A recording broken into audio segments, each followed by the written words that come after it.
My you? lawyers chewed me the out for that one. You know, the first thing they said after that was, they said, Sam, you have only one thing to tell you. You have to promise that you never, ever, ever say you up again. Today we have an exclusive interview with Sam Bankman Fried discussing the bankruptcy of his billion-dollar company FTX, why he hates when people talk about his love life, and his massive donations to political parties. Now, since going bankrupt and being accused of fraud, Sam's been mostly quiet, but recently that changed when he gave an interview to a citizen journalist, Tiffany Fong. Now, we've actually talked about Tiffany's work on the show before. Last time she released an insider call of a different billion-dollar fraud, Celsius. This time she's talking to Sam Bankman Fried. And since I know a lot about FTX, hopefully I can provide some context and fact-checking where needed, because Sam, he lies a lot. Now, we'll be talking to Tiffany later, but for now, let's talk about one of the biggest claims in the call. You might have heard by now that Sam was the second largest Democrat donor in 2022, which, in addition to his significant donations to news outlets, might have been one of the reasons that he was covered so favorably, with an image of being the most generous billionaire. But ultimately, Sam told Tiffany on a call that this wasn't the full story. They donated about the same amount to both parties this year. That was not generally known because despite Citizens United being literally the highest profile Supreme Court case of the decade and the thing everyone talks about when they talk about campaign finance, for some reason, in practice, no one can possibly fathom the idea that someone in practice actually gave dark. So, I don't know, all my Republican donations were dark. Wow. Sam is claiming he gave Republicans the same amount, but under the table. The Citizens United ruling that he's referring to, it allows people to donate so-called dark money to influence politicians. In other words, Sam wouldn't be required to disclose that donation. And the reason he wanted to do it this way was so that basically the journalists would like him more. And the reason was not for regulatory reason. It's because reporters freak the out if you donate to a Republican. They're all super liberal and didn't want to have that fight. So I just made all the Republican ones dark. All right, there's a lot to unpack here. Let's start with the fact, is this even true? I don't know. I have no idea. He could be lying. Sam lies all the time. For example, anyone remember when he said FTX was solvent right before it went bust? Yeah. So because of that, because I don't know if he's lying, I decided I'd try to verify these dark money donations. Go figure, I couldn't because the money it's dark. You're not supposed to be able to find it. But either way, if he's lying, this looks bad for him. But if he's telling the truth, it looks worse. I mean, it shows you how cynical Sam was. He never cared about politics. He cared about power and perception. That's why he played both sides. So he always would come out on top. And worst of all, they bought it. The media loved him. Some of them still love him. And going back to the part about trustworthy, though, this is what's kind of hard about covering Sam in general.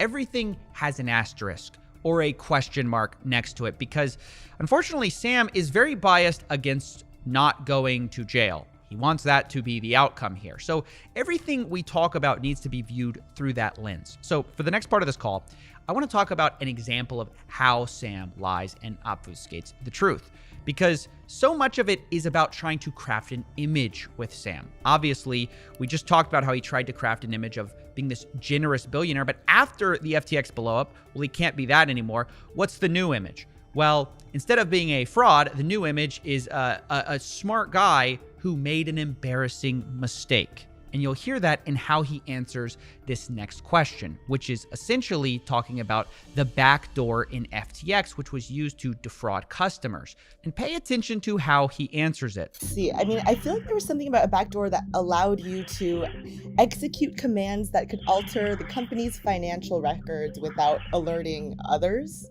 Something like that. That this was put in place. I think that was a Reuters article, which made it seem like you secretly were moving money in the background. Wait, and this is something that I would be doing? I don't know. It kind of said that SBF put like a secret backdoor so that he was moving funds to Alameda and it was undetected. Like this was something that you put into place potentially. I mean, that's how it read on the article.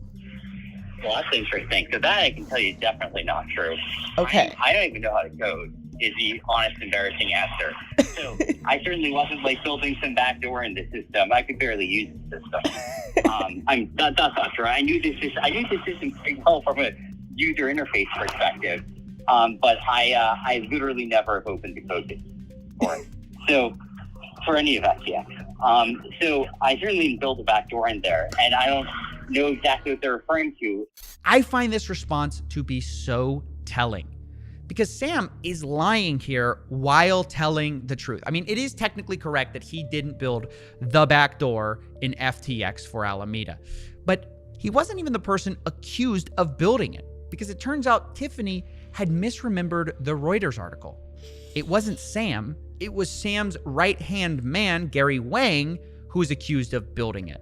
Now, this is obviously a simple mistake, and Sam would know what she's talking about, who she's talking about, and that Gary had built it. But instead of answering the real question, Sam uses this minor slip-up to create a loophole for himself to dodge accountability. Oh, what, I coded it? No, I didn't code it. I don't code. That's clearly a lie because I don't code at all. See, this couldn't be true because I don't code.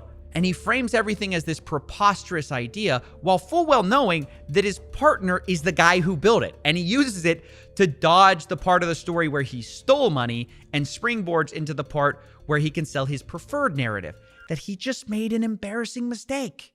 Let me try and give you the nearest neighbor to that. The thing that is true that most resembles that statement, which is that there was a up long, and I was wrong. I was incorrect on Alameda's balances on FTX by a fairly large number, an embarrassingly large one. And it was because of a very poorly labeled accounting thing, which was a historical artifact of a time before when from before FTX had bank accounts. And the result of that was basically there was a time way back yonder when people would wire money to Alameda and then ask to be credited on FTX. That just basically never got screwed up. And that was a pretty big miss, and meant that Alameda was substantially more levered than I thought it was. I don't know if that's what that comment's talking about, but that's the best thing the sort of closest thing I can think of for it. This is the image Sam wants to sell you. One where he didn't steal money, he just fell prey to a mistake.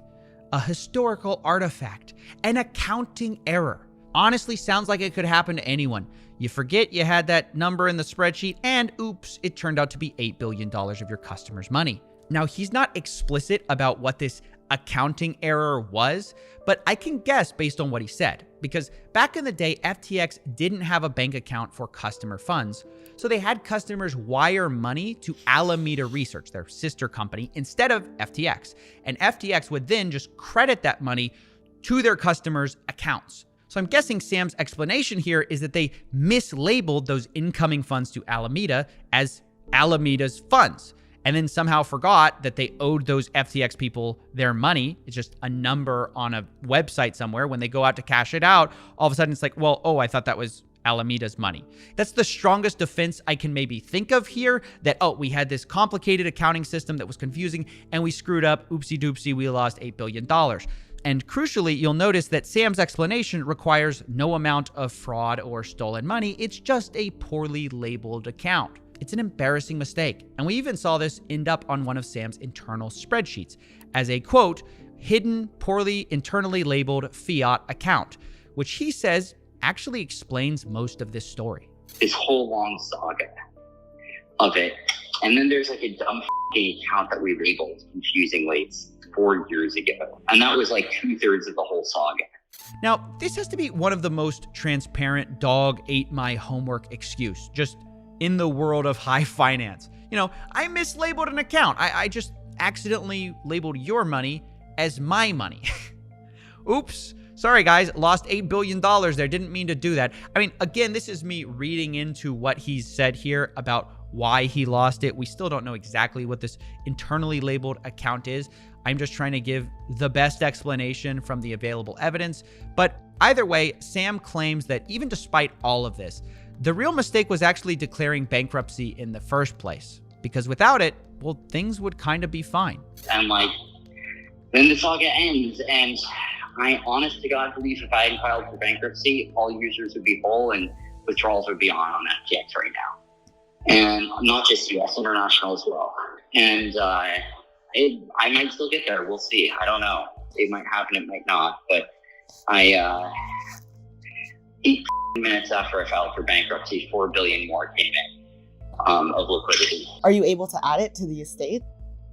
I'm working on it, but the current trustees of the estate would rather burn it all to the ground out of shame and attempt to find a way to bring more value to customers. So right now I'm stuck in a jurisdictional battle between countries over the bankruptcies. All right, a lot more to unpack here. Sam claims that FTX and FTX US would have basically been fine had he not filed for bankruptcy because he got $4 billion in liquidity minutes after filing. Now, the problem with this is that we just have no evidence any of this is true. And given all the past claims of Sam that have proved to be wrong, like his solvency, I find this very uncredible. It's very convenient when you think about it that, oh, we got a bailout right after I can't help anything anymore. And that those darn bankruptcy lawyers just want to burn it all down. Somehow I doubt that anybody would turn down $4 billion for customers, but that appears to be the story Sam's sticking with. In addition to this, Sam also insists that FTX is not as bad off as people say. Here's him responding to a claim that users will get almost nothing from the bankruptcy. Well, I mean, not nothing. Like, I think, that's not counting, like, just liquid assets that are there. I think if nothing happens, if I can never do anything again and they're left to their own devices, eventually US will get a penny on the penny, a dollar on the dollar once they get around to admitting that. And international will get, I don't know, 20, 25 cents on the dollar. So I don't know exactly what, something like that. Now, these are just more wild lies from Sam, specifically about the part about FTX International, which is hopelessly insolvent. He claims it only needs $4 billion, but that's not true. The only way he arrives at this number is because he's counting billions of dollars in coins that FTX has as real money, while full well knowing he could never sell that. So I find this to be kind of dishonest because, like, if I create Coffee Coin and create 1 billion tokens, sell one of them for $1, technically my market cap would be $1 billion. But you'd be a fool to actually believe that's what I'm worth. But that's essentially what Sam's doing with his own balance sheet. He's treating these coins, which he owns the majority of, as if he could sell them at the current market price, which everyone knows he can't. And this denial also extends to his own coin, FTT, which is the native token of FTX, which he used as collateral to get these loans. Now, Sam says it's probably a mistake to use them as collateral, but he argues that FTT was really valuable, although hearing him explain how is pretty interesting. I think FTT was basically more legit than most tokens in some ways. Like, I think its value is more economically underpinned than the average, than the average token was.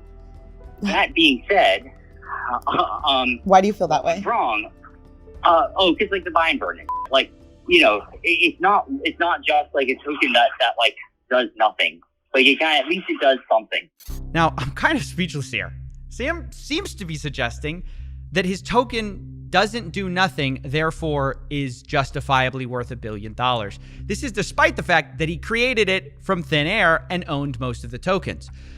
It's just so insanely cynical, in my opinion. His real justification for its use case is only these buy and burns he did with the FTT token, which is just basically where FTX spent money to buy up a bunch of FTT tokens, which they owned most of. So it's literally arguing that pumping your own price makes a token valuable. I don't know. It's akin to saying my Ponzi is better than your Ponzi because I pump my own money back into it sometimes. I don't know. It's ridiculous. And it reminds me of a video we did 6 months ago where Sam described everything as a Ponzi scheme. Well, it seems fitting that he actually created his own token with similar Ponzi-nomics, with a few extra bells and whistles, I suppose. Now, funny enough, after this long call spent dodging or being duplicitous about his responsibility of fraud here, Sam complained about reporters not being interested in the real story, the boring story. And he said that he's tired of getting questioned about these provocative questions like his relationship issues. The problem is that at the end of the day, their metric is clicks. Like, that's what they need to get. And it's fine. It is what it is. But like, what it means is that like a boring story won't sell. And so they're going to be trying to ask me like the most provocative possible questions. I kind of felt like, all right, like we as a society have, in my opinion, my humble opinion, spent about enough time this week trying to figure out whether anyone in living in Albany was polyamorous I found this answer really amusing since he's the one who's been dodging hard questions this entire time and then says no one wants to hear the real story, and also then brings up his personal life and says, why do people keep asking about my personal life? Like, wait a second, you just brought that up. So I find it really weird to be complaining about nobody wanting the real story and then not answering hard questions about backdoors and instead talking about your relationship. I just thought that was really funny. Now, so far, I've spent a lot of time talking about Sam's credibility or lack thereof. But to me, this all begs the question, what can we learn from Sam, who's so calculated, who's so intent on building this reputation or this image of himself? And he just isn't a reliable narrator. And I think the only honest answer is that we can see how flawed and warped his reality really is. Because in Sam's world, he's still the good guy. He just made an honest mistake, an embarrassing mistake, sure, but an honest one. It's the lawyers who screwed him, who want to burn things to the ground. He's standing on the sidelines with $4 billion that no one's seen, ready to put it all in to save everyone. If you only let him sell you his Ponzi tokens on the way out, it'll all be fine. But we know the truth. Things are not fine at FTX. Reality has finally barged its way into the Bahamas, and it's taking hold. So I want to wrap this up by speaking to the person who's responsible for this interview, Tiffany Fong. I wanted to ask how she even got this interview, since so few people have been able to speak to Sam. I was surprised that he was willing to chat with me too. I'm not a traditional journalist or a reporter. I literally only started posting about crypto at the end of June because I lost a lot of money to Celsius Network. So I mostly started posting on Twitter and YouTube just to vent. But a few months into posting, Celsius employees started sending me leaked information, like leaked files and leaked audio, one of which was a leaked internal all-hands meeting that I posted on September 13th to the public. And I think you actually briefly covered that in one of your videos. But Sam Bankman Fried started following me that day. So we had a couple of brief friendly exchanges on Twitter. A couple of them I think are actually public. So our DMs were already open when FTX filed for bankruptcy on November 11th. So I just figured I would shoot my shot and see if he'd be willing to chat with me. I really was not expecting a response from him, but a few days later on November 16th, he said he'd be happy to chat, and he actually suggested a voice chat. So that's how all this came about, and it's all still kind of shocking to me as well. That's so crazy because basically you're one of the few people who got a call with Sam. I don't think he's spoken to many other people, definitely no one else that I know of, on audio. So I understand that you'll be releasing the full call yourself on your YouTube channel, but how long is this call? Where can people learn more about you? The call should be about 20 minutes long. I did redact some of the parts that he explicitly told me not to repeat, but yeah, I'll post the call on my YouTube channel because I think that a lot gets lost on Twitter threads. So I think for sure. Guys, be sure to go check out the full call on Tiffany's page. I'll link both of her Twitter and YouTube on in the description below. That's all for now. Thanks for watching, and we'll see you in the next one.